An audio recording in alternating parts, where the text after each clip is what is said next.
ગુજરાત એટીએસની મોટી કાર્યવાહી 3 લોકોની એટીએસે ધરપકડ કરી છે। આતંકી ઘટનાનું ષડયંત્ર કરી રહ્યા હતા। ત્રણેય આઈએસઆઈએસ સાથે સંકળાયેલા હોવાનું સામે આવ્યું છે। આતંકી ઘટનાને અંજામ આપે તે પહેલા ધરપકડ કરવામાં આવી છે। હથિયારો બદલવા માટે ગુજરાત આવ્યાની આશંકા છે। છેલ્લા 1 વર્ષથી ગુજરાત એટીએસની રડારમાં હતા આરોપીઓ। 2 આતંકી યુપીના રહેવાસી હોવાનું સામે આવ્યું, જ્યારે 1 આરોપી હૈદરાબાદનો હોવાનું સામે આવ્યું છે। આતંકીઓની ઉંમર 30 થી 35 વર્ષની હોવાનું સામે આવ્યું છે। તો આઈએસઆઈએસ સાથે સંકળાયેલા આ આરોપીઓ છેલ્લા 1 વર્ષથી એટીએસની રડાર પર હતા। 2 આતંકી યુપીના રહેવાસી છે, જ્યારે 1 આતંકી હૈદરાબાદનો રહેવાસી છે। મોટી ઘટનાને અંજામ આપવાની ફિરાકમાં આ ત્રણેય હતા, આઈએસઆઈએસ સાથે સંકળાયેલા હતા અને મોટી ઘટનાને ષડયંત્રને અંજામ આપે તે પહેલા એટીએસને મોટી સફળતા મળી છે। હથિયારો બદલવા માટે તેઓ ગુજરાત આવ્યા હોવાની આશંકા છે। હવે વધુ પૂછપરછમાં વધુ માહિતી સામે આવશે કે કોઈ લોકલ વ્યક્તિ સાથે તે કનેક્ટેડ હતા કે કેમ। બનાસકાંઠાના કાંકરેજ પંથકમાં ખાતરની અછત જોવા મળી રહી છે। વેપારીઓએ સરકારને પત્ર લખીને જાણ કરી છે। યુરિયા ખાતરની અછતથી ખેડૂતોને મુશ્કેલી થઈ રહી છે। વાવણી સમયે ખાતર પૂરું પાડવાની માંગ, શિહોરી સહિતના સ્થળો પર ઘટ પૂરી કરવા રજૂઆત। એક સ્ટોર પર ખાતર આવતા ખેડૂતોની લાઈન લાગી છે। ફોન લાઈન પર કિશોર જોડાય છે વધુ માહિતી આપવા માટે। કિશોર, શું વધુ માહિતી છે આ સમગ્ર મામલે? ચોક્કસથી ગઈકાલે જ્યારે અમીરગઢ પંથકમાં ખાતરની તંગી જોવા મળી હતી, ત્યારે આજે કાંકરેજ પંથકમાં પણ યુરિયા ખાતરની ઘટને લઈને ખેડૂતો જે છે તે મુશ્કેલીનો સામનો કરી રહ્યા છે અને સિયોરી સહિત કાંકરેજ તાલુકાના અલગ અલગ વિસ્તારોની અંદર યુરિયા ખાતરની ઘટ જોવા મળી રહી છે અને તમામ મંડળીઓ પર પૂરતા પ્રમાણમાં ખાતર રાખવા માટે ખેડૂતો માંગ કરી રહ્યા છે અને એક જગ્યા પર ખાતર ઉતરતાની સાથે જ ખેડૂતોની લાંબી કતારો પણ જોવા મળી રહી છે। ખાસ કરીને યુરિયા ખાતર તો જે પ્રકારથી ખેડૂતોની લાંબી કતાર છે તે જોવા મળી રહી છે। કાંકરેજ પંથકમાં ખાતરની અછત વર્તાઈ છે, જેના કારણે ખેડૂતો ચિંતામાં છે। વેપારીઓએ સરકારને પત્ર લખીને આ અંગે જાણ કરી છે। વડોદરાના એસએસજી હોસ્પિટલમાં આપઘાતનો પ્રયાસ કરવામાં આવ્યો છે। વૃદ્ધ દર્દીએ પહેલા માળેથી પડતું મૂક્યું છે। ન્યૂ સર્જિકલ વોર્ડના પહેલા માળેથી મોતની છલાંગ લગાવી। અકસ્માત બાદ ઈજાની લઈ રહ્યા છે સારવાર। આપઘાતનો પ્રયાસ કરવામાં આવ્યો છે। દર્દીની હાલત ખૂબ જ ગંભીર બતાવવામાં આવી રહી છે। તો આપઘાત પાછળનું કારણ શું છે, કેમ આપઘાતનો પ્રયાસ કર્યો તે અંગે હાલ કોઈ જાણકારી સામે નથી આવી, પરંતુ દર્દીની હાલત ખૂબ જ ગંભીર બતાવવામાં આવી રહી છે। રૂમની બારીમાંથી બહાર છલાંગ લગાવી છે પહેલા માળેથી। આ બાબતે પોલીસને જાણ કરાઈ છે અને પોલીસ તપાસ ચાલુ છે। એટલે એક્ઝેક્ટ કારણ ને બધું અમને હાલમાં ખ્યાલ નથી, પોલીસ તપાસમાં બહાર આવશે। અમદાવાદ જિલ્લાના ચાંગોદરના મોરૈયા ગામમાં ગુરુવાર મોડી સાંજે થયેલી હત્યાના કેસમાં પોલીસે આરોપીની ધરપકડ કરી લીધી છે। હેર સલૂનની દુકાનમાં કામ કરતા યુવકનો તેના જ ઘરની ગેલેરીમાંથી લોહી લુહાણ હાલતમાં મૃતદેહ મળી આવ્યો હતો। ઘટનાની જાણ થતાં પોલીસે બનાવ સ્થળની આસપાસના સીસીટીવી ફૂટેજ તપાસ્યા હતા અને હત્યાનો ભેદ ઉકેલાયો હતો। ધંધાકીય અદાવતમાં હત્યા થઈ હોવાનું પોલીસ તપાસમાં સામે આવ્યું છે।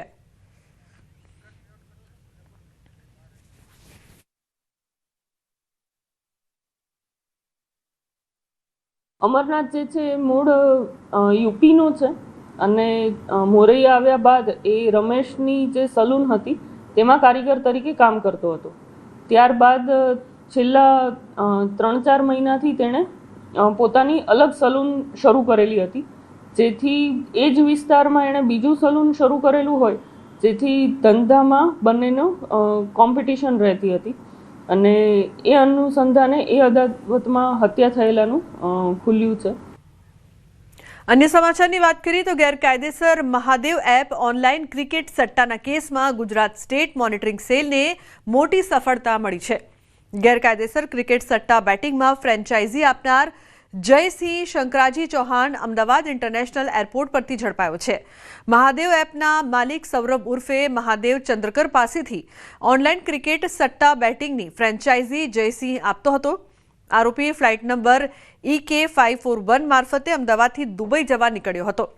ઇમિગ્રેશન વિભાગ દ્વારા તેને અટકાવવામાં આવ્યો અને આરોપીને અટકાવી સ્ટેટ મોનિટરિંગ સેલને સોંપવામાં આવ્યો છે.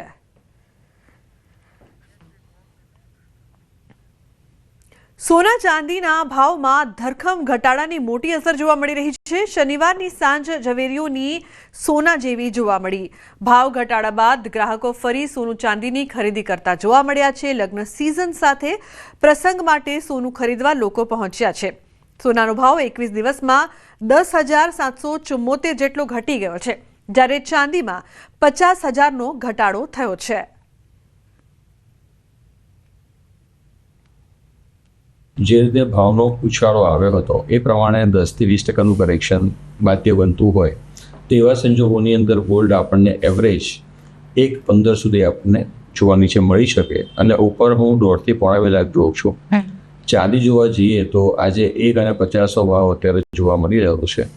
એ આવનારા વર્ષે મને એવું લાગે છે કે 3 લાખ સુધીનો ભાવ તમને ચાંદીમાં જોવા મળી શકશે. એટલે કે ચાંદી કરારમાં 100 થાય એવો ભાસ મને લાગી રહ્યો છે. એટલે મારો ઓપિનિયન એવો છે કે જે મિત્રોએ રોકાણ કરવું હોય તે સોના અને ચાંદીમાં પોતાની ક્ષમતા મુજબ અને પોતાની ધીરજ મુજબ તેઓ કામ કરી શકે છે. હું અહીંયા અમદાવાદમાં જ રહું છું અને ભાવ ઘટાડાનો બેનિફિટ એ છે કે બિકોઝ ઓફ હવે અત્યારે મેરેજ સિઝન સ્ટાર્ટ થઈ તો બેનિફિટ થાય કે જેના ઘરમાં કંઈ બી નાનું ફંક્શન્સ હોય કે આ તો after Diwali it's down from 10,000 around, તો ઇટ્સ ગુડ ફોર ધેમ. તો અત્યારે સારું છે કે જે ટેન્શન આવી ગયું હતું એની કમ્પેરમાં સારું છે કે અત્યારે મળી ગયું. રાષ્ટ્રીય સ્વયંસેવક સંઘના શતાબ્દી વર્ષ નિમિત્તે ભારતીય વિચાર મંચ અને ભારત શોધ સંસ્થાન દ્વારા વિશેષ વ્યાખ્યાન, પ્રદર્શની તથા મલ્ટીમીડિયા શોનું ભવ્ય આયોજન કરવામાં આવ્યું છે. Gujarat university convention and exhibition centre ખાતે 11 થી 14 નવેમ્બર દરમિયાન આ કાર્યક્રમ યોજાશે. મુખ્યમંત્રી ભૂપેન્દ્ર પટેલના હસ્તે 11 નવેમ્બરના રોજ સાંજે 5:30 કલાકે પ્રદર્શની અને મલ્ટીમીડિયા શોનું લોકાર્પણ થશે. સંઘની શતાબ્દી યાત્રા પર પ્રદર્શની યોજાશે, જેમાં દસ્તાવેજો, ફોટોગ્રાફ્સ, દુર્લભ આઈકાર્ડ્સ અને આર્કાઇવ્સ સંઘના મહાનાયકોના વિચારોનું દ્રશ્ય રૂપે પ્રદર્શન થશે. સંઘની સ્થાપનાથી આજ દિન સુધી પ્રેરણાસ્પદ પ્રસંગો, ભારતના રાષ્ટ્ર નિર્માણમાં સંઘના યોગદાન, દ્રશ્ય દ્રાવ્ય પ્રદર્શન કરવામાં આવશે. 11 નવેમ્બરથી 14 નવેમ્બર આમ 4 દિવસનો આ કુલ મળીને કાર્યક્રમ રહેશે. કાર્યક્રમમાં પહેલા દિવસે એટલે 11મી નવેમ્બરના દિવસે સાંજે 5:30 વાગે માનનીય મુખ્યમંત્રી શ્રી ભૂપેન્દ્રભાઈ પટેલના હાથે આપણું જે મલ્ટીમીડિયા શો અને પ્રદર્શની છે એનું ઉદ્ઘાટન થશે. તો બુલેટિનમાં હાલ રોકાઈશું એક બ્રેક માટે. આપ જોતા રહો ન્યૂઝ 18 ગુજરાતી.